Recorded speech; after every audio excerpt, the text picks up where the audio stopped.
it's a big game. Probably a big game for you guys, too.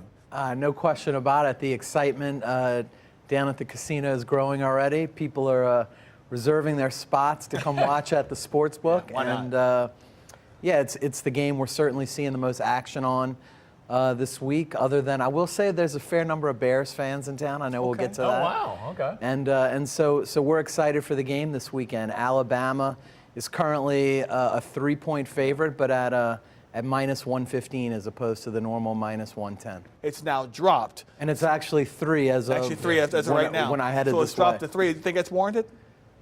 No, not really. Okay. Look, everybody knows I'm an LSU. I went to LSU. I'm an LSU fan, but I don't know what they're seeing to feel like the line would swing that way this much. LSU's played 2 talented teams and quite honestly went 0-2. Yep. And while I get that Alabama might not have the mystique that they've had in the past, they're quietly putting together a pretty good season. And we're going to Tuscaloosa. Since they've named Milroe the starter, they've been consistently getting better. And the real issue for me is, what is LSU's defense going to do against Alabama? Because you think about how many points we saw Ole Miss score on us, and then immediately they play Alabama. And I get that we beat them up some, but they scored 10 points against Alabama's defense. And so to me, at 3, I think I don't know. I'd struggle to take those points and bet on my Tigers. That's painful to say. It's crazy. I went back and documented. Caesars Sportsbook in June had LSU as a 7-point dog. I mean, this thing has dropped. It's amazing. I couldn't believe that it was 4.5 on Monday morning. Then Brian Kelly has a presser and says Mekhi Wingo's out, Denver Harris is out, Zy Alexander's out, Deuce Chestnut's out. Zy Alexander's a starter. And then it kept dropping down to 3. That's what it was amazing to me, is that this number keeps going down toward LSU unless people think this is going to be a field goal game, and they're kind of hedging either way.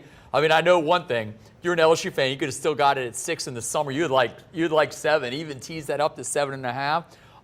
I'm surprised the number keeps dropping, because that's just a lot of faith in Jaden Daniels and that they can just outscore Alabama. We mentioned a minute ago the over-under on this is 61.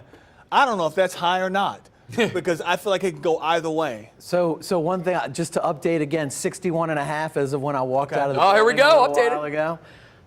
All of the money is on the over, 97% locally. So basically people saying 70% nationally. Yeah, and look, I think everybody thinks points are going to be scored.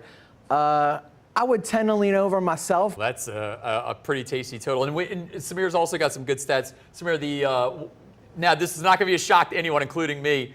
What is the handle locally and nationally on the actual spread on this game? Where's the money going, LSU and Bama? Oh, absolutely. So in terms of locally, almost 70%, 68% of the local money is on LSU. However, you flip it nationally, and only 1/3 of the money is on LSU, 2/3 is on Alabama. So obviously, you have the home bias, and this is how bias. I don't see it.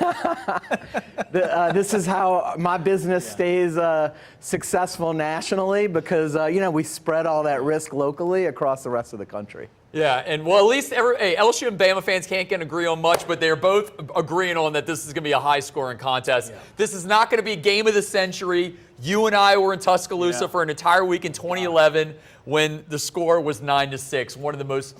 Some people would say putrid game, and if you're a defensive fan, you could say it was the most beautiful game ever. If you're an LSU fan, I was at that game too, and that we're a all great three game. there, yeah. Fantastic.